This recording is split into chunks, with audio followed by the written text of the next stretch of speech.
I'm having my one. Hello and welcome to the I'm Having My One Board Games podcast. On this episode, we are going to be heading back to an old favourite of ours, which is On the Table, where we just discuss games that we've been playing over the last couple of weeks, what we've enjoyed, maybe what we've not enjoyed so much, what's caught our eye, and yeah, just general playtime away from the podcast because we don't just like playing games from the podcast, we just like playing games. So, Tom, what's your first game? What have you got for us?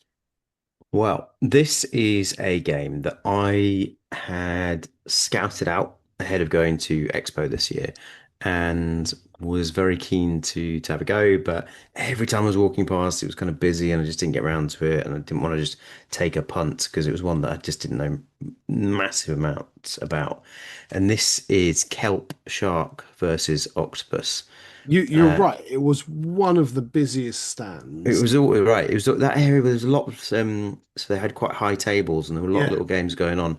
I can't remember whose it was exactly, but it was somebody who was kind of showing other people's games, wasn't it? yeah. Um, anyway, um, so anyway, all this time later, I thought I'd have a go and get it and we'll try it. And this is a game from last year, which is two player. And it's a head-to-head game where, as you may have guessed, one of you plays a shark and the other plays an octopus. And it is a actually, I'm not going to quite say brilliant, but really very good. What is the difference between these two things? I don't know, but really very good cat and mouse game that you're playing, or shark and octopus type game. And you Tom and Jerry would have been very different if it was a shark doctor. and the art, firstly the design and the artwork is fantastic. I mean, Very we've seen the box, this beautiful kind of red octopus on the front of it, against the the the the green, bluey green of the sea, and there's the shark in the background. So it looks fantastic. Uh, the way in which the game is played is that the octopus player has these little um, uh, not cylinders. They're like, gosh, I can't think of the word. Rectangles, ultimately, but like, what's a name for a cuboid? A cuboid. What's a kind of tall rectangle? A 3D rectangle. I don't know. You go back to primary school. Anyway, these like tiles. Let's call them thick tiles that are on the back of them. One of them has the octopus on it. Stonehenge-esque Yes, exactly, but plastic. block, brick. Blocks will do. Bricks. You get the idea. Imagine a brick. This the kind of the shorter end. It's on the end like that. Have I over described this? Anyway, there's a load of these on this map, Like and mahjong tiles. yeah, but thicker. Yeah, Um, uh, and it's a point-to-point movement on yeah. on the board, and one of these is the octopus, and the others are obviously not.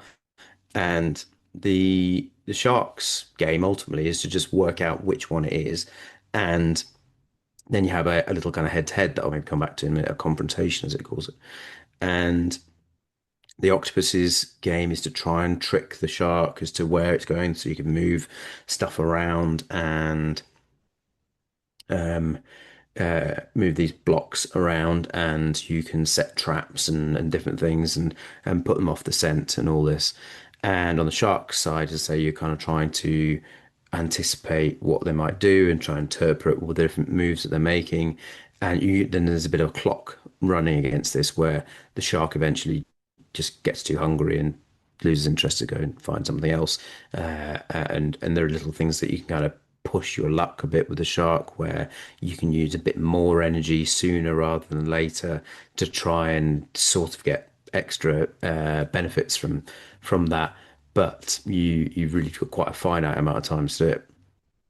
And there's a kind of deck building element to it for both, where you start with your base cards that you're playing, but then you can pick up additional ones that will do various things from an Oxford point of view to hide you or do the other thing that you're trying to do to win the game. which is to find four food sources yourself, where these blocks, one of the blocks will turn into a food source. You go there, go to adjacent to it, and you can eat it.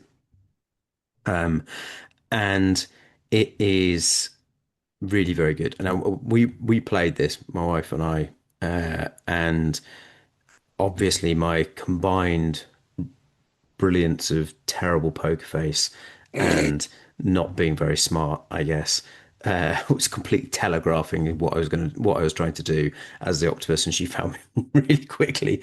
And then at that point we had this confrontation, which is very easy thing. You have three cards, essentially just red, yellow, blue, and they've got some flavor text on them. But it's really just about trying to pick a card that each of you had with that kind of red, yellow, blue.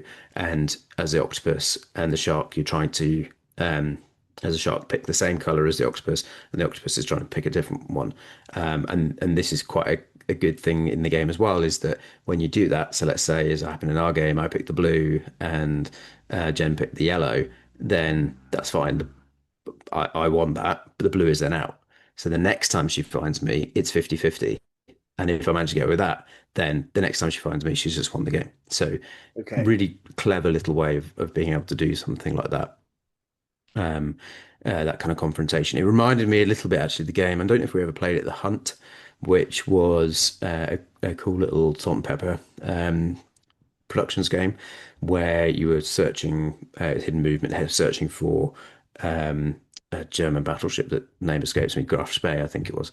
And they had this whole kind of hidden movement thing, but then you did this confrontation at the end, and it was a bit of a foregone conclusion what was going to happen, really.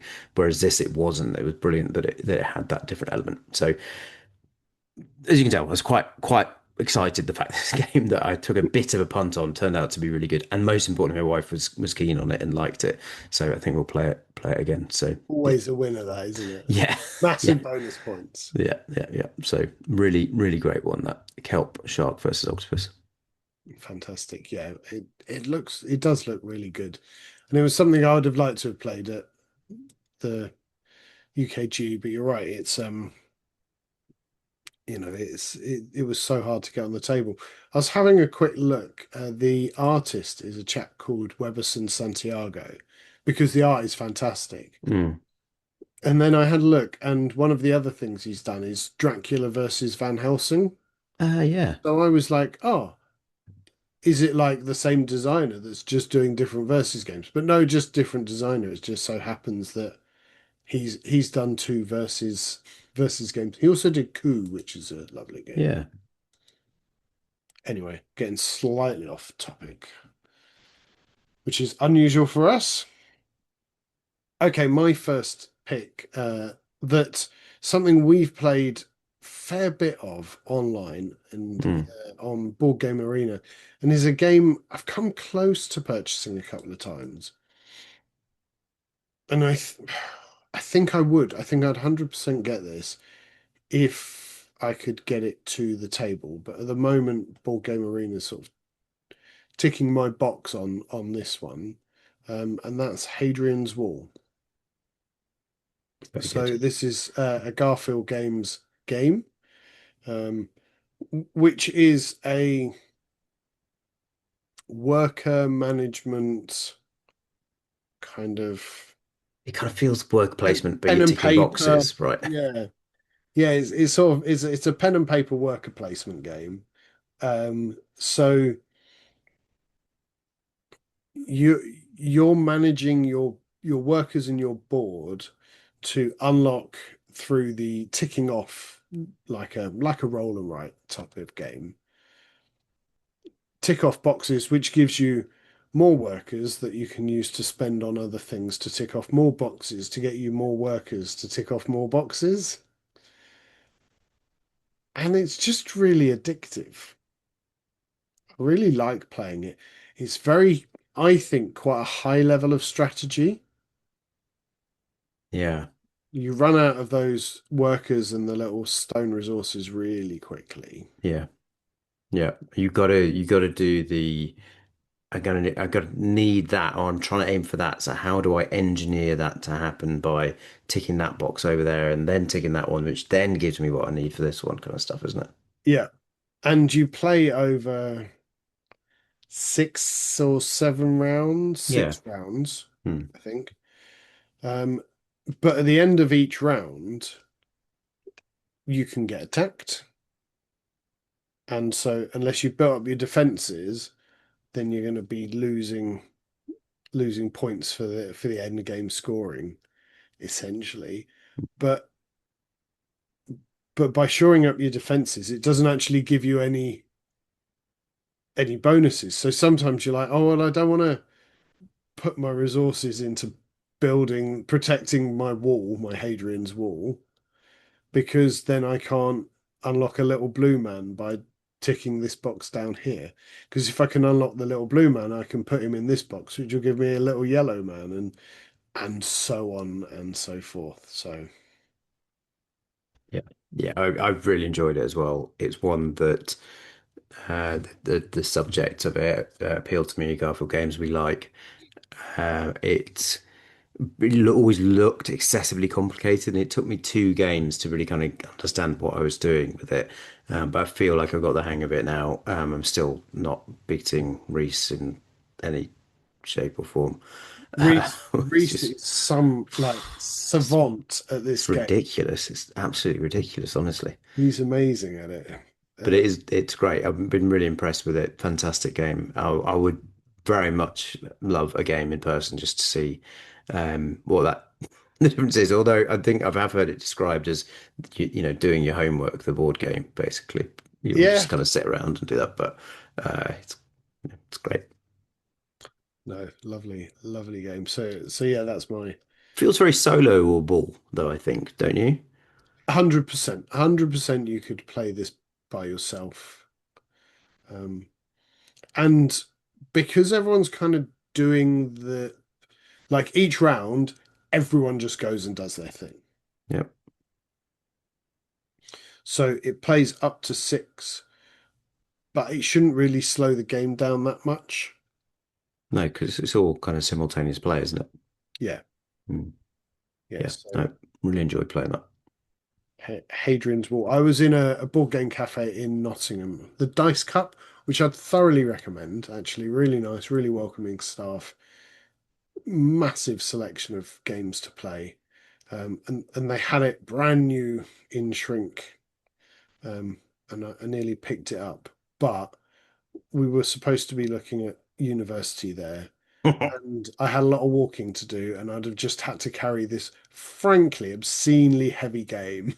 Just a lot of sheets of paper in there, I Yeah, guess, yeah, right? yeah. Well, because they're boards, aren't they? So Yeah. it's just a cardboard box full of thicker cardboard. There's no real other things, and wooden blocks. So yeah, I didn't quite fancy carrying it around. So you'll have to keep an eye out for it. Okay, Cool. then number two for you. Number two for me is Harmonies, another game that we've played on BGA and one that we were recommended a bit last year by a couple of people as being, if you like Cascadia, try this. Yeah, And actually, I kind of get the comparison, but it feels quite different in what you're doing. Most of all, it's really tight kind of game.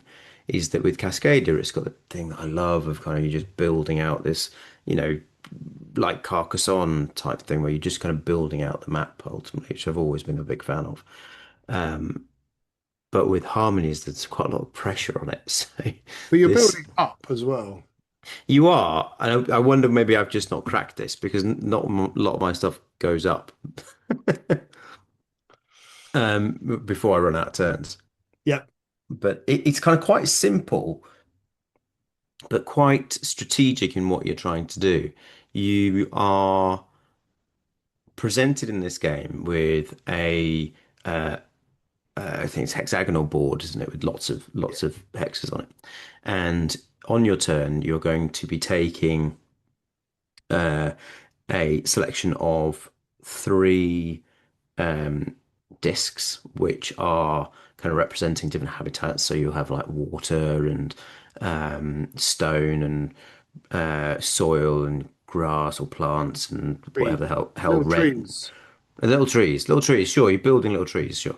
Or the red. I'm not quite sure what the red is meant to represent. Rocks, maybe. They're different red rocks. Who knows?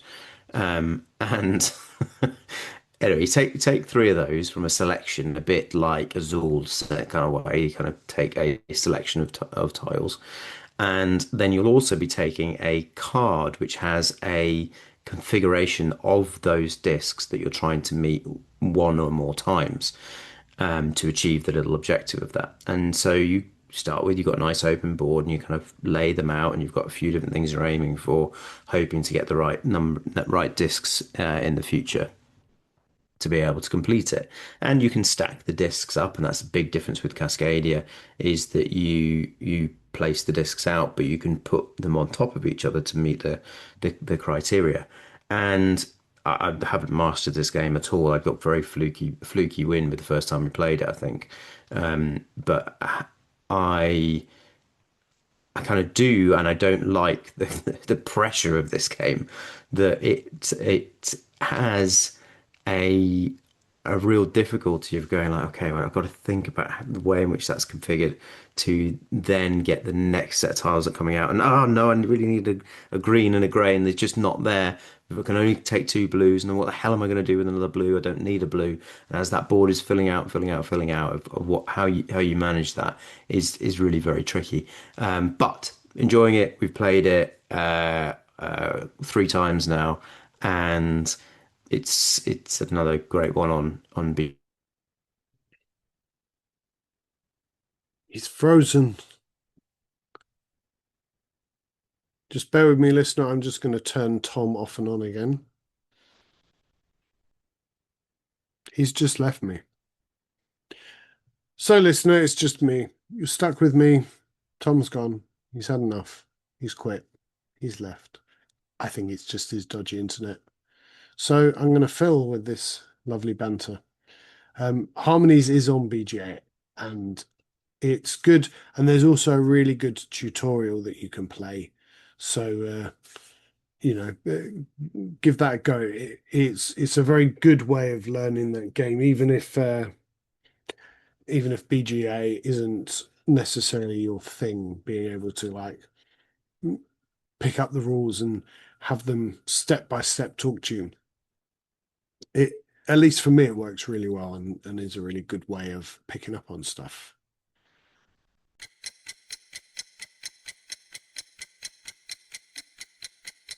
I'm gonna summon Tom back. He's had his exile. Here he comes. Or not.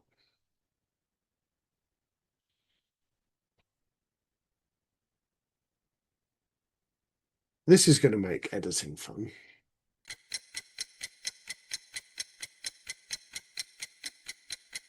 He's back.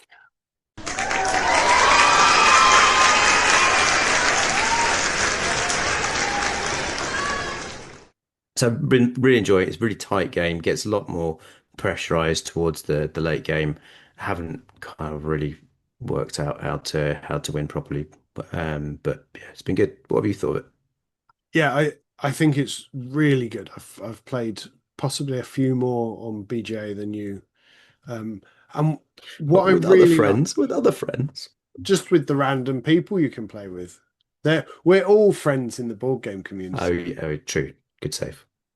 Um, is you get the cards which you like your mission cards for how you lay stuff out.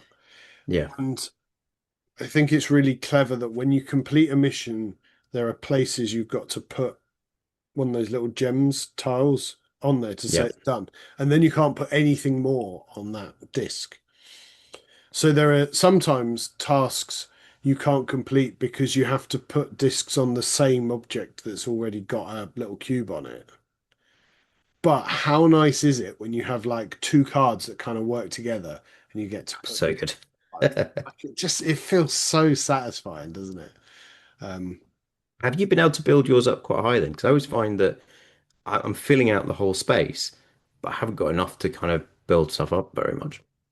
A few bits. I try and get a little stone tower going somewhere, for end game points and things. But yeah, there's never the right three discs for what Ever, you need. So I'm always ever. just sticking some other random thing down, Mm. which is good. But yeah, I love it. All right. Okay, moving on. My second game is something I've had for a couple of months now, but haven't got around to playing for a while, and is Snowcrest. Right, yeah.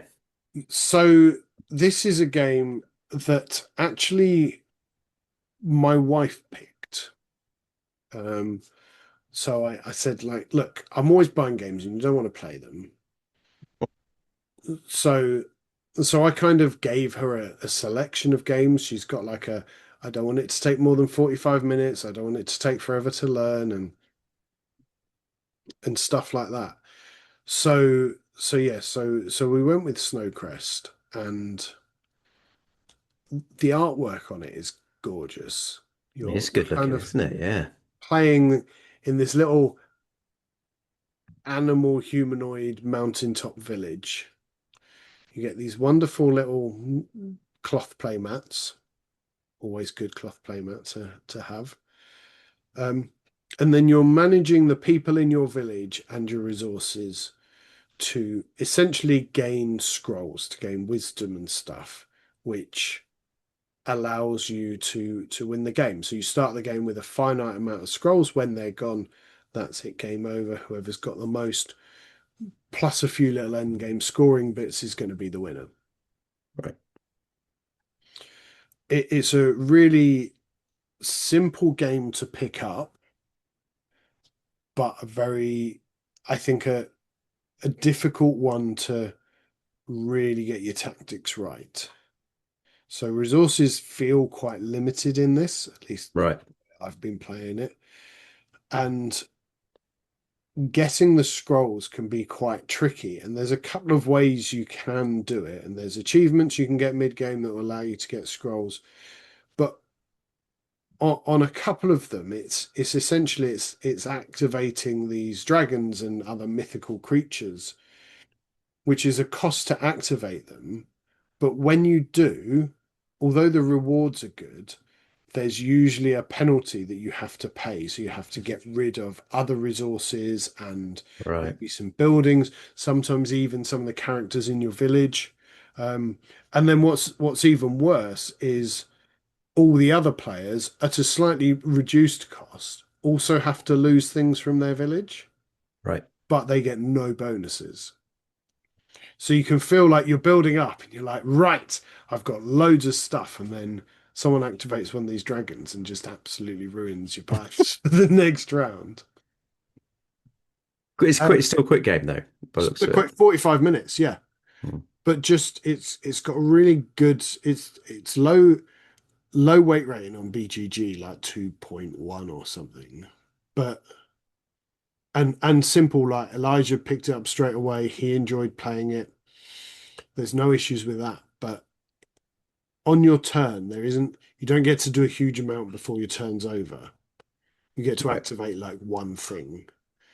And there isn't any real like synergy. It's just that one little turn. So you've got to manage your turns really, really well Right.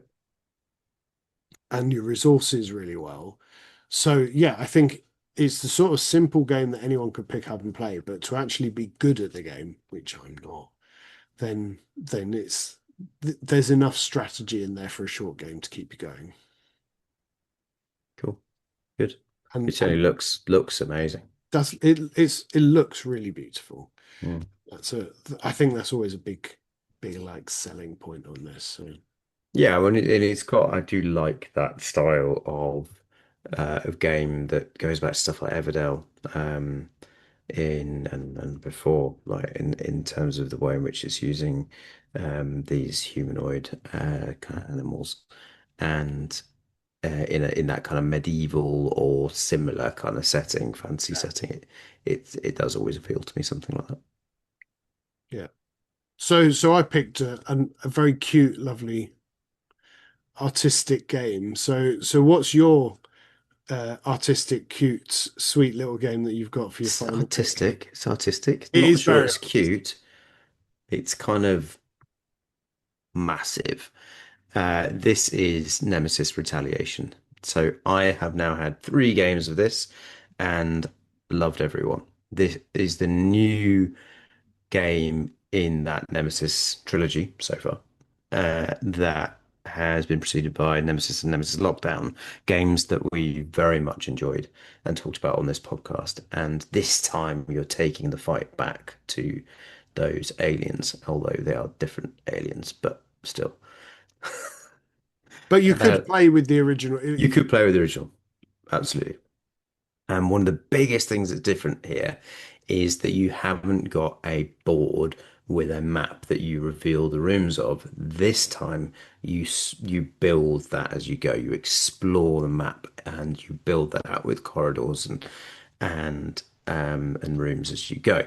And many other changes. You're much more kind of tooled up this time. You don't have the same problem of running out of stuff weapons wise. You do kind of other stuff, lose other stuff, but maybe kind of won't go into it too much in specifics because I think it's really great to discover it when you play it. It also has some fantastic additions in the way in which you move around the board. Now you actually kind of move room to room still. But you have these corridors in between that the aliens will pop into, and then loads of them. That's the other big thing.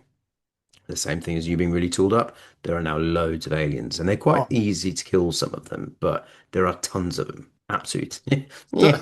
Yeah. some of them, yes. Others, not so much. But you're right. I think when we played this, which was my first playthrough, Yeah. and then like suddenly turn two, and there's just like six aliens just in the corridor next to us. Yeah. And when you've played the other games, you know, some games you can go and you might not even have six aliens on the board for the entire game. Yeah. And we've just got six just in this one corridor next to us. So Yeah. yeah, you Yeah. you might be tooled But up.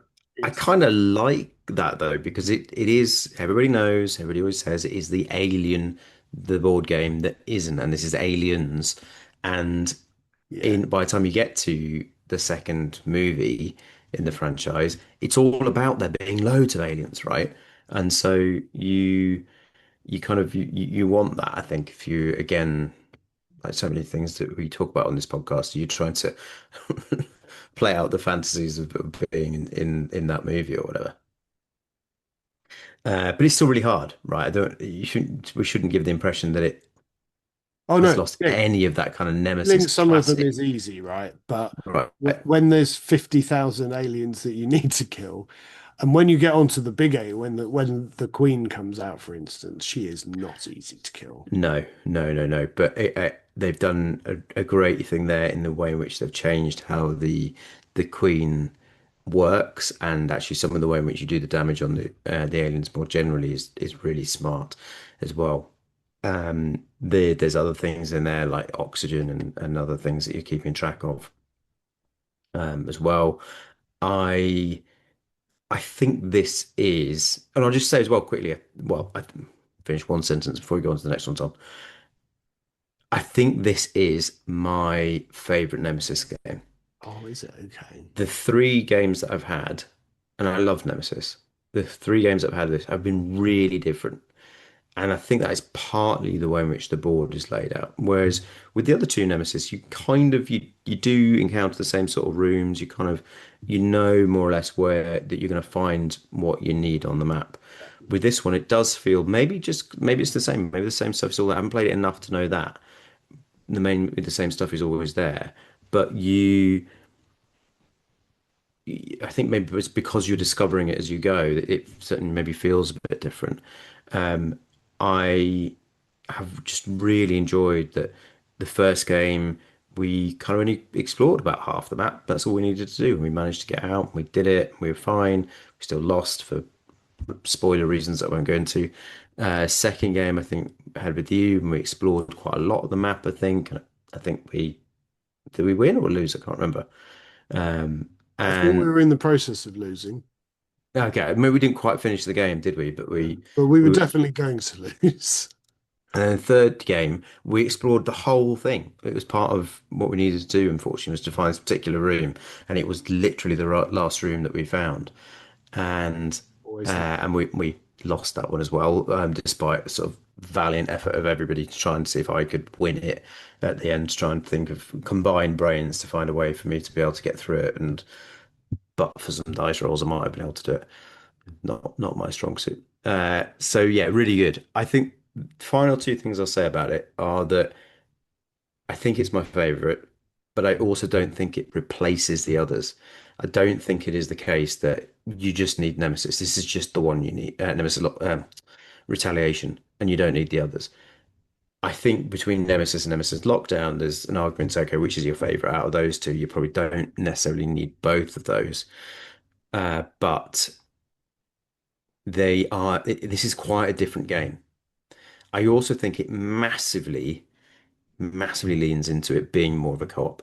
And I've personally been always a fan. I think the game is hard enough, and I think that I like a co-op game that you you work together on a difficult challenge. And I even try and make it better because of things I don't like player elimination. I try and make it even easier as well.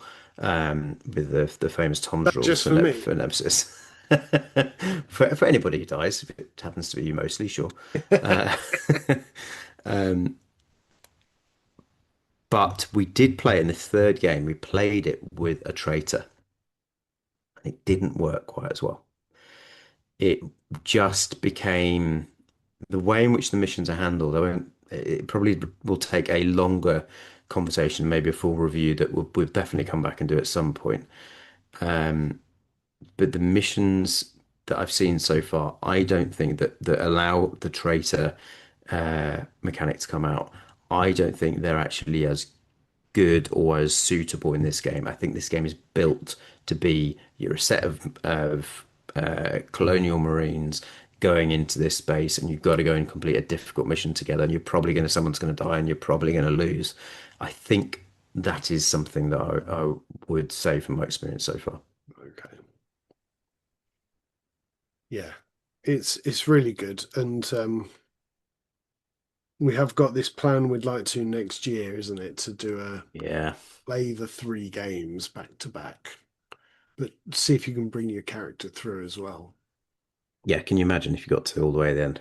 Oh, well, I, and I can't get past the third. died at the end. I'd just be happy to live for a few more turns than normal. That would make me happy. Ugh.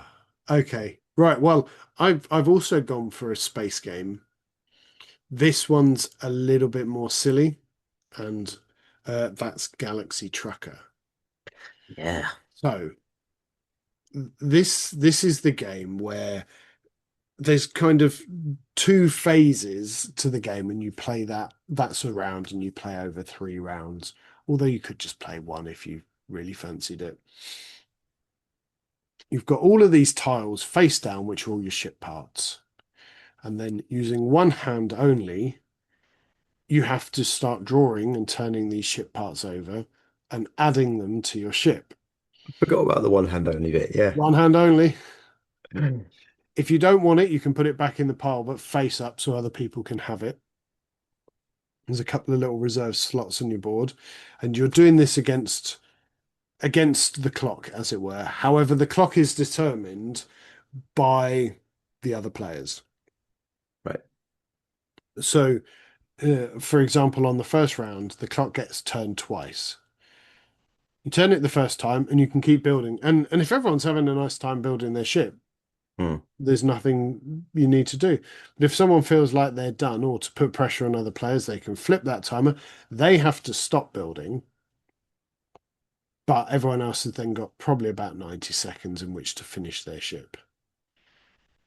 And the other thing is, it's not until the final timer is up, because once you've placed a tile and let go and then gone and touched another tile, you can't adjust anything on that ship. You can't move anything around. So if you've built your ship wrong or the connections are slightly wrong, then those bits just essentially fall off your ship. You can't take off with them. Then they're going to score you minus points, but they're also going to make your ship worse. You've got shields and guns and stuff to protect you. There's crew quarters and storage because obviously we're trucking, so we want to get some goods that we can sell and make some money. The object of the game is to make as much money as possible. But then in the second phase of the game, as you fly through the galaxy, pirates will come, there'll be meteor attacks, just stuff will fall off your ship, and sometimes you just won't even make it. Um, it's not a serious game. It's definitely a beer and pretzels game. I guess that's why it's one-handed, so you can have your beer in your other hand. Yeah. Um, but the artwork is fun and cute and lovable. The gameplay is good, and it's just a lot of silliness. So Mm. I would thoroughly recommend people if you get a chance. I've just had a quick look and seen that I played this nearly 4 years ago. I've only ever played it once and 4 years ago. I really remember the first bit particularly actually enjoying that much more. The building of the ship was great. I think the bit afterwards was fine. It was fun, but the bit of where you're building out your ship was fantastic. And the slight pressure of trying to get it done the best way you can as quickly as you can. Yeah, Yeah. yeah, Yeah. yeah, That's where it all sort of comes crashing down in that second yeah. thing. But again, you can play the whole game in half an hour. Yeah, yeah. It's not a complicated game. It's just one of those classics that I think is one we should talk about on the podcast properly at some point. I think that it's a game I know that you've wanted to play for a long time as well. So I'm really pleased that you've played and enjoyed it as well. Yep, and then I would recommend I didn't actually twig at first, but there is a Galaxy Trucker, the app. Is there? So yeah, um, there are a couple of tweaks, like it won't let you put things in the wrong place. Hmm. Okay, Um, that probably help. Yeah, you can play multiplayer against other people. Don't, those people are far too good. But there's this really big campaign mode. So yeah, is there? Didn't know that. Okay. so if you've got some free time and want something, to keep you going, then Galaxy Tracker app is a very good representation of the board game. Tom, do you like Chaos cards? I love Chaos cards, Paul. I really do. Really do. Why do you love Chaos cards, Tom? I like them because they are nice people and we've really got to know them over the last few years and they are good people. They've also got a really good selection of games. It's very varied. They've got all sorts of stuff on there, beyond games even as well. And every experience I've ever had with them before we were associated and afterwards has been positive in terms of getting games and them being delivered quickly and well packaged and all the stuff you kind of want, which unfortunately I can't say for every other board game provider out there. So yeah, Chaos cards are where it's at for me. Fantastic. And if people are on the fence about Chaos cards, can they get any discounts? Well, it's interesting you should ask. Fortunately, they are so good that they have offered a discount code to our listeners. So if you check out our social media and website, and I think maybe the description as well of this Yep. podcast, you will probably see the code there if we've got one available right now, which we usually do, and that will get you £5 off from a basket of 50 quid of board games, excluding pre-orders and damaged items. But you don't need to get that; you can get those later. Yeah. So there are our on the table games. That's what we've been playing. Please tell us what you've been playing because it will add to our our FOMO, our shopping list, and all of the things. But we love to hear what you've been up to. Tag us in on our social medias, or drop us an email even. If you're that way inclined. I'd say write us a letter, but I don't really fancy. I don't want to give up my address. No. Write to us at Tom's house. PO box. I'm having my one. Um, but yes, please get in touch. Please share what you've been doing. I think, as much as we like talking about our own games, we're really interested in what you have been up to. So 100%. thank you very much for listening. We hope to see your games on our social media feed in the next coming weeks. Thank you for listening, and we will catch you next time.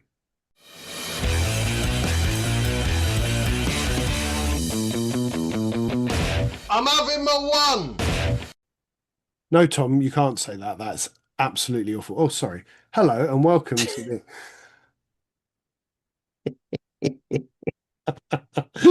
the. Oof.